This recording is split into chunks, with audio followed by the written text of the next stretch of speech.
ಈ ನನ್ನ ಮಗ ಲೋಕಿ ಬೇರೆ ತಗ್ಲಾಕೊಂಡಿದ್ದಾನೆ. ನನ್ನ ಗ್ರಾಚಾರ ಕೆಟ್ಟವನೇನಾದ್ರೂ ಬೈ ಬಿಟ್ರೆ ಎಲ್ಲ ನನ್ನ ಬುಡಕ್ ಬರುತ್ತಲ್ಲ ಗುರು. ಒಂದ್ ವೇಳೆ ಬ್ರೋಗ್ ಏನಾದ್ರೂ ನಾನು ಇದ್ರಲ್ಲಿ ಇನ್ವಾಲ್ವ್ ಆಗಿದ್ದೀನಿ ಅಂತ ಗೊತ್ತಾಗ್ಬಿಟ್ರೆ ಏನ್ ಮಾಡ್ಲಿ, ಅವನನ್ನ ಹೇಗ್ ಫೇಸ್ ಮಾಡ್ಲಿ? ಜೊತೆಗೆ ಈ ಅಪೇಕ್ಷೆಂದು ಬೇರೆ, ಗಾಯದ ಮೇಲೆ ಹ್ಯಾಸಿಡ್ ಅನ್ನೋ ತರ. ಹೇಗಾದ್ರೂ ಮಾಡಿ ಇವರಿಬ್ರು ಮದುವೆ ಆಗ್ಲೇಬಾರ್ದು, ತಪ್ಪಿಸ್ಬೇಕು ಅಂತ ಅನ್ಕೊಂಡ್ರ ಎಲ್ಲ ಪ್ಲಾನ್ ಫ್ಲಾಪ್ ಆಗೋಯ್ತು. ಸಾಲದಕ್ಕೆ ಈಗ ಡೈಲಿ ಮನೇಲಿ ಅವಳ ಮುಖ ಬೇರೆ ನೋಡ್ಕೊಂಡು ತಿರ್ಗಾಡ್ಬೇಕು. ಕರ್ಮಾನಂತು. ನೋ ನೋ ನೋ ನೋ, ಅವರನ್ನ ಮಾತ್ರ ನಾನು ಸುಮ್ಮನೆ ಬಿಡೋದಿಲ್ಲ. ಅಪೇಕ್ಷೆನ ಮಾತ್ರ ನಾನು ಸುಮ್ಮನೆ ಬಿಡೋದಿಲ್ಲ.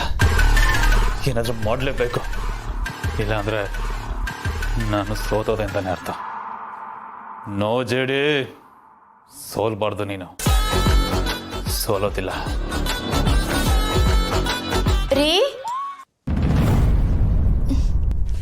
ರೀ, ನಾನು ನೀವು ಹೋಗಿ ಹೊಸ ಜೋಡಿ ಫಸ್ಟ್ ನೈಟ್ ರೂಮ್ ರೆಡಿ ಮಾಡೋಣ ಬನ್ನಿ. ರೀ, ಏನ್ ಯೋಚನೆ ಮಾಡ್ತಿದ್ದೀರಾ? ಏನ್ ಮಾತಾಡ್ತಿದ್ಯಾ ಮಲ್ಲಿ ನೀನು? ಫಸ್ಟ್ ಆಫ್ ಆಲ್ ಅವರಿಬ್ರು ಮದುವೆ ಆಗಿರೋದೇ ಯಾರಿಗೂ ಇಷ್ಟ ಇಲ್ಲ. ಮನೇಲೆಲ್ಲ ಟೆನ್ಷನಲ್ಲಿದ್ದಾರೆ, ಕೋಪದಲ್ಲಿದ್ದಾರೆ. ಅಂತಾರಲ್ಲಿ ನೀನೋಗಿ ಫಸ್ಟ್ ನೈಟ್ ರೂಮ್ ರೆಡಿ ಮಾಡೋಣ ಅಂತಿದ್ಯಲ್ಲ, ಸ್ವಲ್ಪ ಮನೆಯವ್ರ ಬಗ್ಗೆ ಯೋಚನೆ ಮಾಡು ಮಲ್ಲಿ. ಅಯ್ಯೋ, ಹಂಗೇನು ಇಲ್ಲ ರೀ, ನೀವೇ ಭಯ ಪಟ್ಕೊಂಡಿದ್ದೀರಾ ಅಷ್ಟೇ. ಎಲ್ಲರೂ ಆರಾಮಾಗಿ ಅವರೇ. ಭೂಮಿಕಕ್ನವ್ರೆ ಇದಕ್ಕೆಲ್ಲ ಒಪ್ಕೊಂಡವ್ರೆ. ಅವರೇ ಅದನ್ನ ಒಪ್ಕೊಂಡು ಎಲ್ಲರ ಜೊತೆನೂ ಚೆನ್ನಾಗಿ ಮಾತಾಡ್ಕೊಂಡು ಚೆನ್ನಾಗವ್ರೆ. ನೀವೇ ನಿಮ್ಮಷ್ಟಕ್ಕೆ ನೀವೇ ಏನೋ ಯೋಚನೆ ಮಾಡ್ಕೊಂಡು ಭಯ ಪಟ್ಕೊಂಡಿದ್ದೀರಾ ಅಷ್ಟೇ. ಏನು ಆಗಿಲ್ಲ ರೀ, ನೀವು ಆರಾಮಾಗಿರಿ. ಇವಳು ಬೇರೆ ಉರಿಯೋ ಗಾಯಕ್ಕೆ ಖಾರದ ಪುಡಿ ಸುರಿತಾ ಇದ್ದಾಳೆ. ನಿಮ್ಮ ಈ ಒದ್ದಾಟ ತೊಳಲಾಟ ಎಲ್ಲ ನನಗೆ ಗೊತ್ತಾಗ್ತಾ ಇದೆ ರೀ. ಎಷ್ಟೇ ಆದ್ರೂ ಒಂದು ಕಾಲದಾಗೆ ಅಪೇಕ್ಷೆ ಅವರು ನಿಮ್ಮನ್ನು ಮದುವೆ ಆಗ್ಬೇಕಾಗಿದ್ದು ಹುಡುಗಿ ಅಲ್ವಾ? ಅದಕ್ಕೆ ನಿಮಗೂ ಒಂಥರ ಸಂಕೋಚ, ಇರ್ಸು ಮುನ್ಸು ಎಲ್ಲ ಕಾಣ್ತಾ ಇದೆ ಅನ್ಸುತ್ತೆ. ಯಾಕೆ?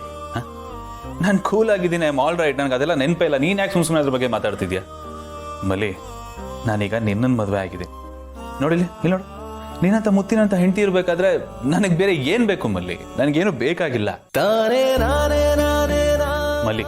ಇಲ್ಲಿ ನೋಡಿ, ಮನ್ಸು ತುಂಬಾ ನೀನೇ ತುಂಬಿದ್ಯಾ ಮಲ್ಲಿ. ನಿನ್ನ ಪ್ರೀತಿನೇ ತುಂಬಿದೆ. ಇಲ್ಲಿ ಬೇರೆ ಯಾರಿಗೂ ಜಾಗ ಇಲ್ಲ. ಏನು ಆಫ್ಟರ್ ಆಲ್ ಒಂದು ರೂಮ್ ರೆಡಿ ಮಾಡ್ಬೇಕು ಅಷ್ಟೇ ತಾನೆ? ಬಾ, ನಾನೇನು ಮನೆಯವರೇ ಎಲ್ಲ ಮರೆತು ಆರಾಮಾಗಿದ್ದಾರೆ, ಚಿಲ್ ಆಗಿದ್ದಾರೆ ಅಂದ್ರೆ ನಾನೊಬ್ನೇ ಯಾಕೆ ಅದ್ರ ಬಗ್ಗೆ ಟೆನ್ಷನ್ ತಗೊಳ್ಳಿ? No use. ಬಾ. ಹೌದಾ, ಸರಿ ಬನ್ನಿ. ಯಾಕ್ರಿ, ಏನಾಯ್ತು?